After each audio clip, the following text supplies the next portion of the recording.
Assalomu alaykum hurmatli kuzatuvchilar. Bugungi mavzuyimiz chaqaloqlarning kindigidan suv ketganda uni qanday davolash haqida. Bizga oddiygina vodorod peroksid kerak bo'ladi. 3%ligi Perix deb so'raysiz. Mana 3%ligi 100 ml. Buni kindigiga tongizasiz paxta bilan. Keyin agar ichida mikroblar bo'lsa, zamburug'lar bo'lsa, ko'pik paydo bo'ladi. E'tibor berib turasiz. O'sha ko'pigi tugaguncha.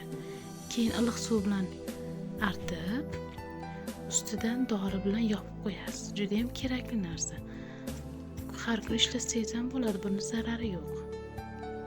Hammaga rahmat, obuna bo'lishni unutmanglar. Undan tashqari ham juda ko'p narsalarga ishlatsa bo'ladi buni. Tishni oqartirishga, qo'ltiq osti terlaganda hidlanadi-ku, o'shani ham yo'q qilishga juda ham foyda beradi. Yo bo'lmasam oyoq kiyimlarda hid paydo bo'lganda shuni ishlatsangiz, ularni ham yo'q qiladi. Chunki oyoqda zamburug'lar bo'lgani uchun ularni o'ldirib beradi. Juda ham foydali. Hammaga rahmat.